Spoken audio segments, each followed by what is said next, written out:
Sairam. Villas అంటే తెలియని వాళ్ళు ఎవరు ఉండరండి ఈ రోజుల్లో. అందరికీ తెలుసు విల్లా అంటే ఏంటి. అసలు విల్లా అంటే ఏంటి? విల్లాస్ అంటే ఇండిపెండెంట్ హౌసెస్. ఒక గేటెడ్ కమ్యూనిటీలో అవి ఇండిపెండెంట్ హౌసెస్.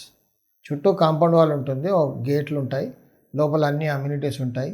స్విమ్మింగ్ పూల్ ఉంటుంది, క్లబ్ హౌస్ ఉంటుంది, జిమ్ ఉంటుంది, పిల్లలు ఆడుకోవడానికి ప్లే ఏరియా ఉంటుంది, టెన్నిస్ కోర్ట్ ఉంటుంది, ఫుట్బాల్ కోర్ట్స్ ఉంటాయి, పెద్ద ల్యాండ్స్కేపింగ్ ఉంటుంది, బాగా గ్రీనరీ ఉంటుంది, సెక్యూరిటీ ఉంటుంది, అన్నిటికి మించింది.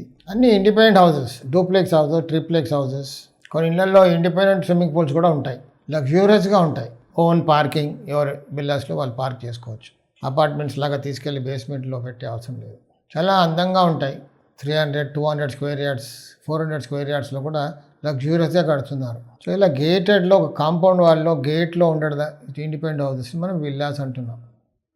విల్లాస్లో ట్రిప్లెక్స్, డూప్లెక్స్ కూడా ఉంటాయి. ఇప్పుడు కొత్త రకమైన విల్లాస్ వస్తున్నాయి. కింద గ్రౌండ్ అంతా కూడా ఓపెన్, కింద ఎంటర్టైన్మెంట్ రూమ్, ఫస్ట్ ఫ్లోర్ నుంచి స్టార్ట్, కిచెన్ అన్నీ కూడా కింద అంతా జస్ట్ ఓపెన్. ఓపెన్ అంటే డోర్ ఉంటుంది, కార్ పార్కింగ్ కాదు, కింద జస్ట్ ఎంటర్టైన్మెంట్ రూమ్ అంతే. ఫస్ట్ ఫ్లోర్ నుంచి స్టార్ట్ అంతా కూడా. పార్కింగ్ ఎలాగో బయటే ఉంటుంది, పొట్టుకో కింద. ఫస్ట్ ఫ్లోర్లో కిచెను, పూజ, ఒక బెడ్రూమ్, మిగతా బెడ్రూమ్స్ అన్నీ కూడా సెకండ్ ఫ్లోర్. మళ్ళీ ట్రిప్లెక్స్ పైన అంతా ఓపెన్ టెర్రస్. కొత్త కొత్త మోడల్స్ వస్తున్నాయి ఇప్పుడు. మొత్తానికి విల్లా అంటే ఏంటంటే ఒక గేట్లో ఒక కాంపౌండ్ వాళ్ళ లోపల ఉండేది, దాన్ని విల్లా అంటాం. కొన్ని ఏకర్స్లో కడతారు, ఏకర్స్లోనే ఉంటుంది ల్యాండ్ అది. సో దానికి ముందుగా చూసుకోవాల్సింది ఏంటి? సరే విల్లా బాగుంటుంది, చాలా కన్వీనియంట్గా, లగ్జరీగా ఉంటుంది, చాలా సెక్యూరిటీగా ఉంటుంది. కానీ మనం విల్లా కొనుక్కునే ముందు తీసుకోవాల్సిన జాగ్రత్తలు, తెలుసుకోవాల్సిన కొన్ని విషయాలు కొన్ని ఉంటాయి. అవి తెలుసుకుంటే అవి బాగున్నాయి అనుకోండి, మన పరిస్థితి కూడా బాగుంటుంది. ఎందుకంటే నేను చాలా కేసెస్ చూస్తున్నాను, విల్లాస్లోకి వెళ్ళే వాళ్ళు చాలా బాధపడుతున్నారు, బయటకు చెప్పుకోలేరు, పిల్లలతో బాధపడుతున్నారు, పెద్దవాళ్ళు బాధపడుతున్నారు, జాబ్స్ పోతున్నాయి, కేసెస్లో ఇరుక్కుపోతున్నారు, కానీ ఎవరికి చెప్పుకోలేరు. అక్కడేం మార్పులు కూడా చేయలేము. విల్లాస్లో ఉన్న కమిటీస్ కూడా ఎవరు అలో చేయరు మార్పులకి. అక్కడక్కడ కొన్ని కమిటీస్ అలో చేస్తున్నారు అనుకోండి ఇప్పుడు, కానీ కొంచెం కష్టమే. చూడడానికి చాలా లగ్జూరియస్గా ఉంటుంది, ప్రాబ్లమ్స్ కూడా లగ్జూరియస్గానే ఉంటాయి, పెద్ద పెద్దగా ఉంటాయి ప్రాబ్లమ్స్. వాళ్ళకి చెప్పుకోలేరు అంతే.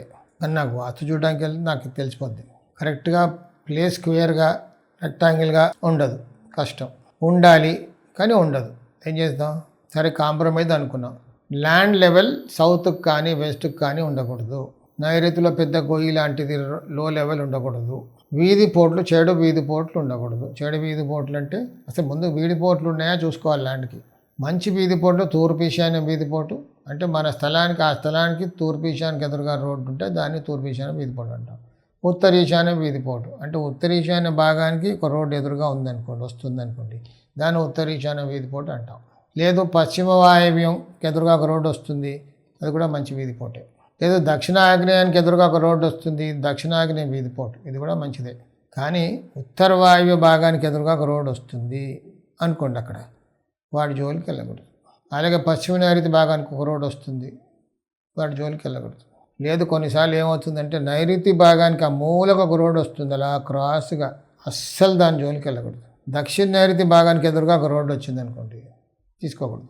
తూర్పు ఆగ్నేయ భాగానికి రోడ్డుకు ఎదురుగా వస్తుంది, ఇది తూర్పు ఆగ్నేయ వీధి పోటు, కొంచెం కన్సిడర్ చేయొచ్చు కానీ ఇబ్బంది పెడుతుంది. ఎలాగో ఆగ్నేయ భాగానికి వచ్చింది అనుకోండి పోటు మూలకి, అస్సలు తీసుకోకూడదు. అది అంటే ముందు ప్రికాషన్ చెప్తున్నాను, ఎవరికంత ఓపిక ఉండదు, నాకు కూడా తెలిసేది, కానీ చెప్పడం నా బాధ్యత, అవేర్నెస్ క్రియేట్ చేయడం నా వంతు. శాస్త్రాన్ని ఏమంటుందో అవహేళనలు చేస్తారు. శాస్త్రానికి చెప్పారండి, శాస్త్రం అంటేనే సైన్స్ అండి, దానివల్ల రిజల్ట్ ఉంటుంది. అనుభవించిన వాడికి తెలిసి ఎంత బాధపడతారో. బాగున్నవాడు చెప్తాడు, ఆ వీధిపోటు వల్ల నేను బాగుపడ్డాను, ఉత్తర ఈశాన్య వీధిపోటు అండి నేను కుబేరుణ్ణి అయిపోయాను, గర్వంగా చెప్తారు. ఉత్తర వీధిపోటు అండి నేను మొత్తం రోడ్డు మీద పడ్డాను, బాధపడుతూ చెప్తాడు, ఆ వీధిపోటు అబ్బో దాని ఎఫెక్ట్ నాకు తెలుసండి, మొత్తం నష్టపోయానని చెప్తాడు. కానీ ఇక్కడ సమస్య ఏంటంటే అలాగే గేట్లు కూడా చూసుకోవాలి. ప్రతి పెద్ద గేట్ కమ్యూనిటీకి 2 గేట్లు 3 గేట్లు ఉంటాయి. ఆ గేట్లు ఎక్కడ ఉన్నాయో, ఉచ్చ స్థానంలో ఉన్నాయా లేదా నీచ స్థానంలో ఉన్నాయా చూసుకోవాలి. సో ముందుగా ల్యాండ్ షేప్ చూడాలి, ల్యాండ్ లెవెల్ చూసుకోవాలి, వీధి పోట్లు ఏమైనా ఉన్నాయో చూసుకోవాలి, దగ్గరగా ఏమైనా పశ్చిమంలో కానీ దక్షిణంలో కానీ ఏమైనా చెరువులు, వాటర్ బాడీస్ ఉన్నాయో చూసుకోవాలి. అలా ఉండడం కూడా మంచిది కాదు. ఉత్తరంలో మనకు దగ్గరగా ఎత్తైన కొండలు ఉన్నాయా, తూర్పులో ఎత్తైనవి ఏమైనా ఉన్నాయా చూసుకోవాలి, అది కూడా దోషం. మంచి పోర్ట్లు ఉన్నాయి, ఓకే మంచిది. ఇందాక చెప్పా మంచి పోర్ట్ ఏంటో, చెడు పోర్ట్ ఏంటో కూడా చెప్పా. పోర్ట్లు అన్నీ మంచివే, కానీ ఎటుపక్క మన ఇంటికి తగులుతుందో దాన్ని బట్టి ఫలితాలు ఉంటాయి. ముందు ముందు వీడియోస్లో వీధి పోర్ట్ల గురించి మనం మాట్లాడుకుందాం క్షుణ్ణంగా. హైదరాబాద్లో అంటే ఇండియాలో అని చెప్పొచ్చు, నేను ఇండియా మొత్తం తిరుగుతుంటాను కాబట్టి చాలా విల్లాస్ వచ్చాయి. పాత విల్లాస్ కూడా ఉన్నాయి, కొన్ని ఆ రోజుల్లో కట్టిన వాళ్ళే. కొన్ని విల్లాస్ మరీ ఘోరంగా దక్షిణానికి స్లోప్, రోడ్ అంతా కూడా మొత్తం సౌత్కి స్లోప్, కొన్ని పశ్చిమానికి స్లోపు తీసేసుకున్నారు. అందులో ఉన్న వాళ్ళు కష్టాలు పడుతున్నారు, దాన్ని మనం ఏం చేయలేము, మారవలేం కదా. లోపల ఎంత వాస్తు మార్పులు చేసుకున్నా ఈ స్లోప్ తినేస్తుంది. నా అనుభవంలో నేను చాలా చూశానండి. ఒక 30 years బ్యాక్ ఎక్కడో ఆంధ్ర వైజాగ్ సైడ్ ఒకటి చూశాను. ఒక పెద్ద కిరాణా స్టోర్ లోపల పెద్ద గౌడౌన్ ఉంది. నేను అసలు ఆశ్చర్యపోయాను నిజంగా. అది మీతో నేను షేర్ చేసుకుంటాను. అంటే వాస్తు ఇలా కూడా పనిచేస్తుంది, ఇలా కూడా మనం అంటే ఒక నేర్చుకునే సబ్జెక్ట్ దొరికింది నాకు అక్కడ. ఉత్తరవాయం వీధిపోటు ఉంది ఆ స్థలానికి, అంటే చిన్నగా లోపలికి అయిపోవాలి. కానీ తీరా లోపలికి వెళ్ళి చూస్తే ఆ గోడౌన్ నిండా కూడా ఫుల్ స్టాక్, ఉప్పు, పప్పులు, బియ్యం, అన్నీ గ్రాసరీస్ మొత్తం కూడా బ్రహ్మాండంగా స్టాక్ చేస్తున్నారు. బ్రహ్మాండంగా నడుస్తుంది ఆ షాప్, గోడౌన్ ఫుల్ సేల్. ఆశ్చర్యపోయాను, ఏంట్రా బాబు ఇది ఉత్తర వీధిపోటు ఉంది, మరి వీళ్ళేమో చక్కగా బిజినెస్ చేస్తున్నారు, దీనికి కారణం ఏమై ఉంటుందా అని ఒకసారి వెతకడం మొదలుపెట్టా. అక్కడ 30 years బ్యాక్ కదా. చూస్తే నేర్చుకునేది ఏంటంటే అక్కడ ఫ్లోర్ లెవెల్స్ చక్కగా వాళ్ళు ఏం చేశారంటే ఆ స్థలం అలా ఉంది వాళ్ళది, స్టెప్ బై స్టెప్ అలా ఉత్తరానికి స్టెప్ డౌన్ చేసుకుంటూ మొత్తం వచ్చేలాగా ఉత్తరం డౌన్ ఫుల్, నైరుతి ఎత్తు, దక్షిణం ఎత్తు మొత్తం. ఇది వాళ్ళని కాపాడుతుంది, బిజినెస్ చక్కగా నడవడానికి తోడవుతుంది. కానీ ఇంట్లో డొమెస్టిక్గా ప్రాబ్లమ్స్ ఉన్నాయి. డబ్బు వచ్చేప్పుడు ఇవన్నీ ఎవరు పట్టించుకోరుగా. డబ్బు వస్తుంది, హాయిగా ఉన్నాం, సరే ఇంట్లో ఆడపిల్లలు డిస్టర్బ్ అయిపోయారు, కొందరు పిల్లలు అవ్వలేదు, ఇవన్నీ ఉన్నాయి అక్కడ. అనారోగ్య పాలయ్యారు లేడీసు, కొంతమంది ఇలా పెరాటిక్ స్ట్రోక్తో బాధపడుతున్నారు ఫ్యామిలీలో. సో డబ్బు ఉంది కదండి, మాకు బిజినెస్ బాగా నడుస్తుంది, అవన్నీ మామూలు అండి అని వాళ్ళే అంటున్నారు. So floor levels are very important. బాగా తూర్పు స్లోప్ ఉన్న ప్లేసెస్లో కొంతమంది ఇళ్ళలో ఐఏఎస్ ఆఫీసర్స్ ఇళ్ళలో చూశాను నేను. ఐఏఎస్ ఆఫీసర్స్ కొన్ని ఏమంటారు దాన్ని, గవర్నమెంట్ ఇల్లు ఇస్తుంది కదా, రెసిడెన్షియల్ ప్రొవైడ్ చేస్తుంది, గవర్నమెంట్ క్వార్టర్స్.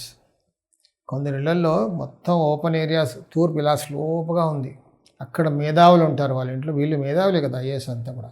సో ప్రతి చోటు వాస్తు చూడడానికి వెళ్ళినప్పుడు మనం ఏదో ఒకటి కొత్తది నేర్చుకోబడుతుంది, అక్కడ నేర్పుతుంది స్థలం. స్థానబలం అలాంటిది.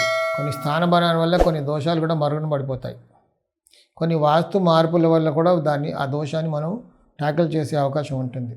ఇప్పుడు కొన్ని చోట్ల వెళ్ళగానే ఇల్లు బాగాలేదు, చిన్నగా ఉంది, వీళ్ళని వెళ్ళిపోమంటే కుదరదు.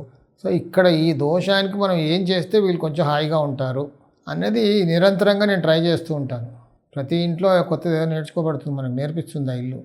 సో అది మనం గుర్తుపెట్టుకొని ఇంకో దగ్గర ఆల్టరేషన్ చేసామనుకోండి, డెఫినెట్గా రిజల్ట్ వస్తుంది. నేను అలా చాలా ఇల్లు చేశాను, చాలామంది హాయిగా ఉన్నారు.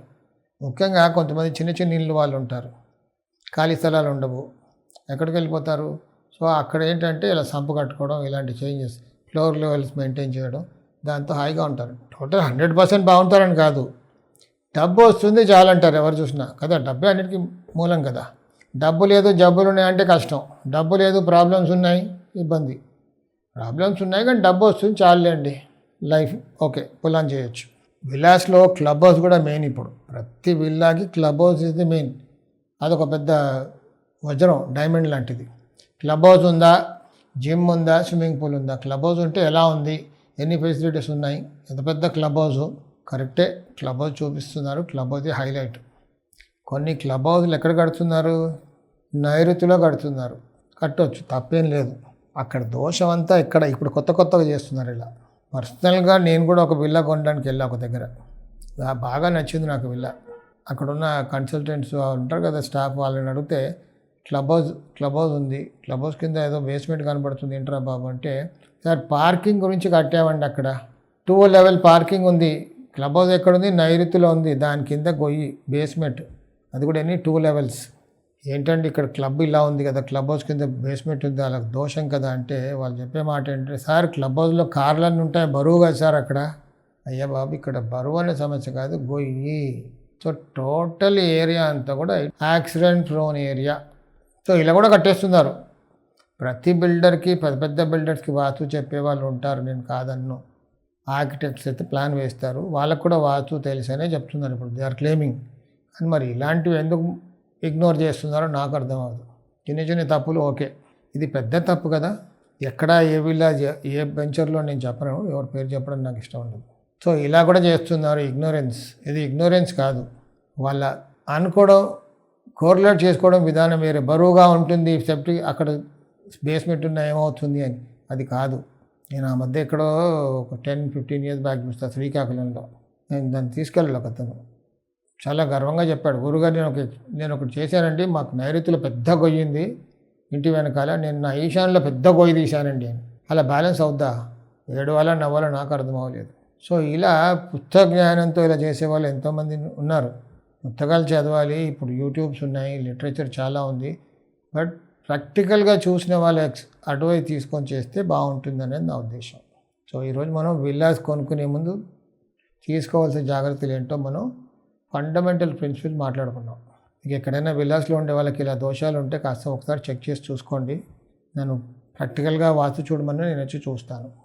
I'm available. ఈ వీడియో మీకు నచ్చినట్టు అయితే సబ్స్క్రైబ్ చేయండి, షేర్ చేయండి. మీకు ఏమైనా కామెంట్స్ ఉంటే కూడా పెడితే ఆ కామెంట్స్ పైన నేను వీడియో చేయడానికి నేను ట్రై చేస్తాను. సాయి రక్ష.